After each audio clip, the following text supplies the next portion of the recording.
Hello viewers, আসসালামু আলাইকুম। Welcome back to my channel. আশা করি সবাই ভালো আছেন। আজ আমি আপনাদের মাঝে নিয়ে এসেছি চিংড়ি শুটকি দিয়ে কচু শাকের রেসিপি। তার সাথে দিব কিছু টিপস।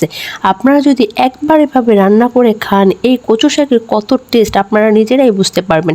এভাবে একবার শুধু রান্না করে দেখেন, আপনি অনায়াসে 2 প্লেট ভাত খেয়ে নিতে পারবেন। চলুন কথা না বাড়িয়ে মেন উপকরণে যাই। এই হলো কচু শাক।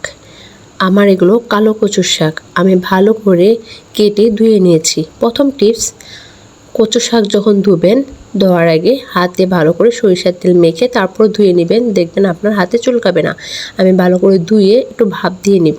তাই আমি একটা পাতিলে ইলেকট্রিক চুলায় বসিয়ে দিয়েছি, ঢাকনা দিয়ে বসিয়ে দিয়েছি। দেখুন আমার কচু শাক ভাপ দেওয়া হয়ে গিয়েছে।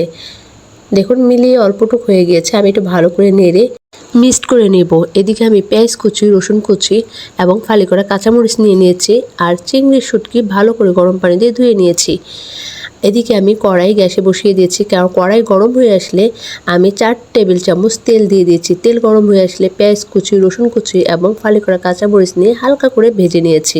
হালকা ভাজা হয়ে আসলে আমি গরম পানি দিয়ে ধুয়ে নেওয়া সেই চিংড়ি শুটকি একটু ভালো করে ভেজে নেব। ভাজা হয়ে আসলে এখন আমি দিয়ে দিব এখানে হাফ চামচ হলুদ গুঁড়ো, সামান্য একটু লবণ। কারণ আমি যখন কচু শাকটা ভাপ দিই তখন আমি লবণ দিয়ে ভাপ দিয়েছি, তাই এখন একটু কম লবণ দিব। এখন দিয়ে আমি ভালো করে ভেজে এখন কচু শাকটা দিয়ে আমি ভালো করে নেড়ে চেড়ে নেব। দেখুন আমি ভালো করে নেড়ে চেড়ে নিচ্ছি। আমি এই কচু শাকে কোনো শুকনো মরিচের গুঁড়ো দিব না। এখন আমি ঢাকনা দিয়ে ঢেকে দিব।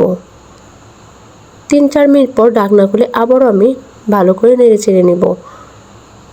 তারপর আবারও আমি 2 মিনিটের জন্য ঢাকনা দিয়ে ঢেকে দিব।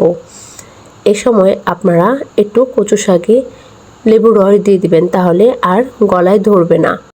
দেখুন আমি ডাল ঘুটনা দিয়ে ভালো করে মিক্সড করে নিচ্ছি।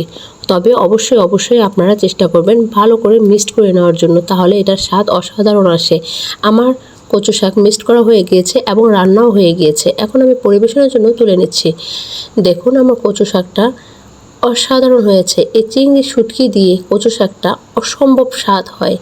আপনারা অবশ্যই বাসায় একবার হলেও ট্রাই করবেন। অসম্ভব মজা এই কচু শাক।